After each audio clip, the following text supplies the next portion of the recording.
Tropical storm Mifa has already disappeared, but now there's another one called Komei, which is also in Asia, located north of the Philippines, exactly where Mifa was a few days ago.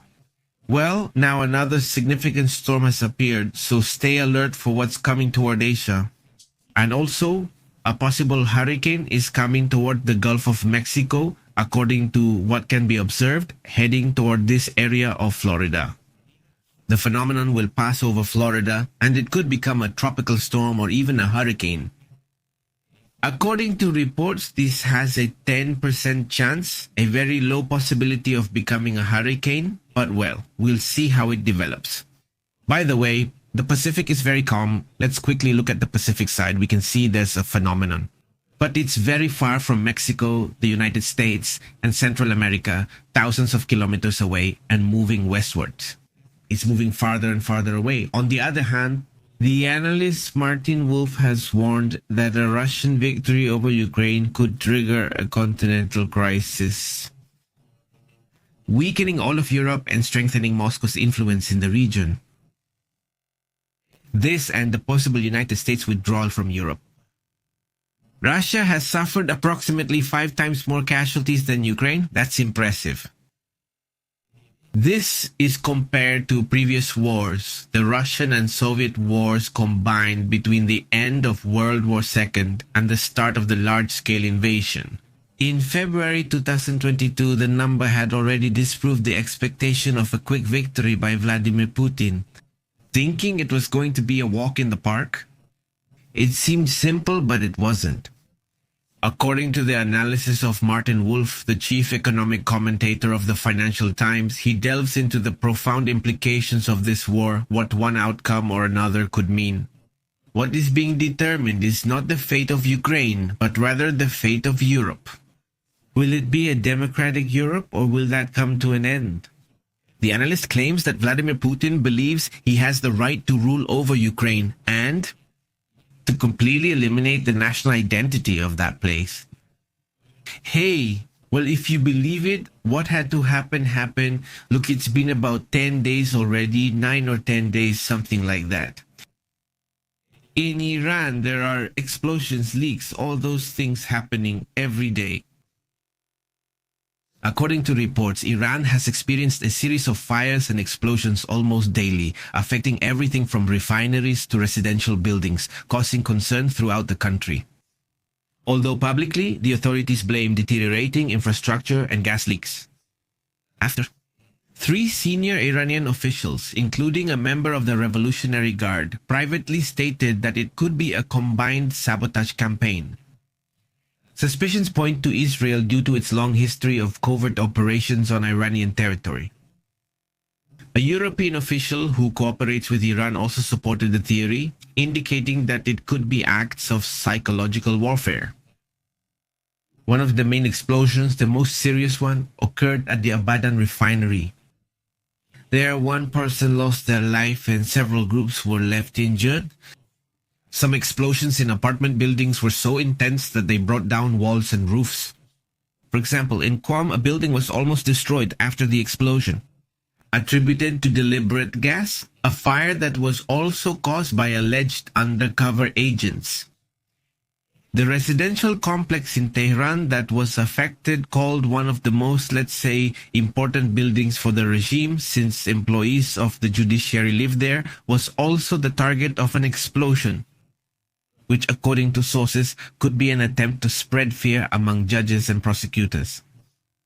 The director of Mossad reportedly made a statement in June, he says. "We will be there as we have been until now," he says, hinting that Israel will continue operating inside Iran and that they have always been operating inside Iran. That's the message the director of Mossad is giving. The context is even more tense after the recent 12-day war, which ended with a fragile ceasefire that could end at any moment. He is General Gholam Hossein Ghaib Barbar, and he is the key figure in what would be the internal repression. A few days ago, he lost his life. Another general who lost his life according to official reports, supposedly due to past injuries, but many suspect that in reality it was sabotage to eliminate this general. According to reports, cryptic and sarcastic messages have been appearing on social media, including one from Mossad that said in Farsi, that said, explosion after explosion. Someone should investigate what's going on there, said Mossad sarcastically to Iranian users on Facebook. On the other hand, the analyst Omid Mehmadian had warned that the regime's lack of transparency only increases fear. Uncertainty and suspicion exist even among the population. That has also been part of the almost paranoid handling, where everyone accuses everyone else. And it's a problem that has already led to the arrest of 700 people and that many of them have been eliminated. The conservative Mahdi Mohammadi is said to have warned the following. We are not in a ceasefire. We are under supervision that is suspended and is the most fragile thing that can be right now. This could break at any moment, they say. Now, what is increasing is panic, fears, a lot of people panic buying, and these escapes. This public perception of chaos has been increasing among the Iranian population. On other matters, take a look at what's happening with the issue of Hamas. The idea is to free the hostages. The idea is to end the conflict and reach a truce. That's over there in Gaza, right? Well, according to what those who are reporting right now are saying, this negotiation that's taking place over there in the Middle East, well, they can't get in touch with the people who are in Gaza. I mean, with the Hamas members who are in Gaza. The approval of the Hamas leaders in the Strip is needed. And according to a source, it could be quite difficult to reach this agreement, although some progress has been made in the negotiations. As long as there is no communication with the group in Gaza, there can be no result.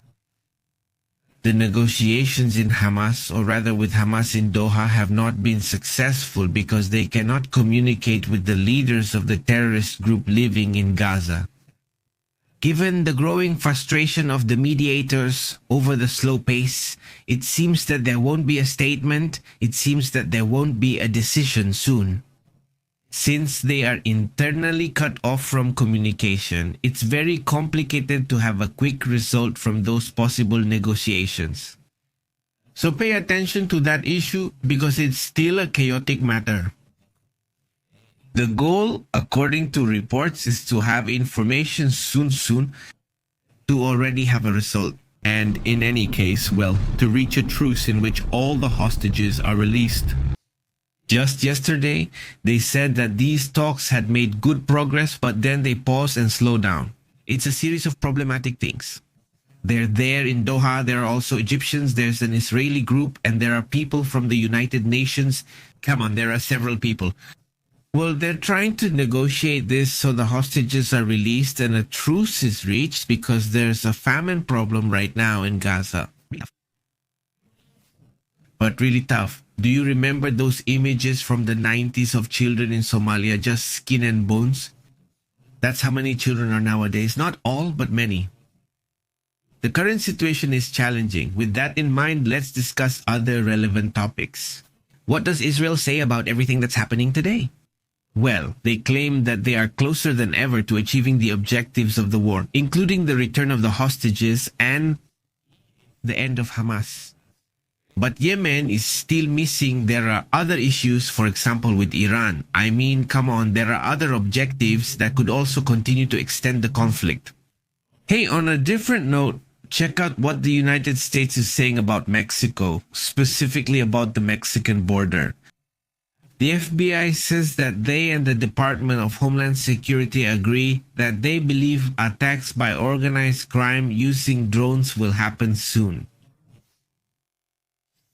Honestly, well, I don't know, right? I don't know what intelligence might have seen, but it would seem very strange to me if organized crime wanted to attack like that. Especially when what they want is as little visibility as possible. They want to go unnoticed, not attract attention. They're not a terrorist group. Typical, at least, but they operate in a different way, or so they say. Officials from the Department of Homeland Security and the Federal Bureau of Investigation say it's inevitable that cartel drone attacks will start being used in other areas. It's true that they've been used between groups, even against police officers who go after them and chase them. But this catches my attention. And what if it's only a matter of time before Americans or United States law enforcement become targets of attacks in areas along the border with Mexico? According to what Esteban Vilgubi, director of the Office of Unmanned Aircraft Systems Problem Management at the Department of Homeland Security, says. Here's the question, isn't this just an excuse and suddenly will there be an attack? And with that excuse, then go into central Mexico to operate with armed forces in Mexico? I find the case curious. I don't know what you think. I'll be watching the comments here. But anyway, let's move on to other important matters.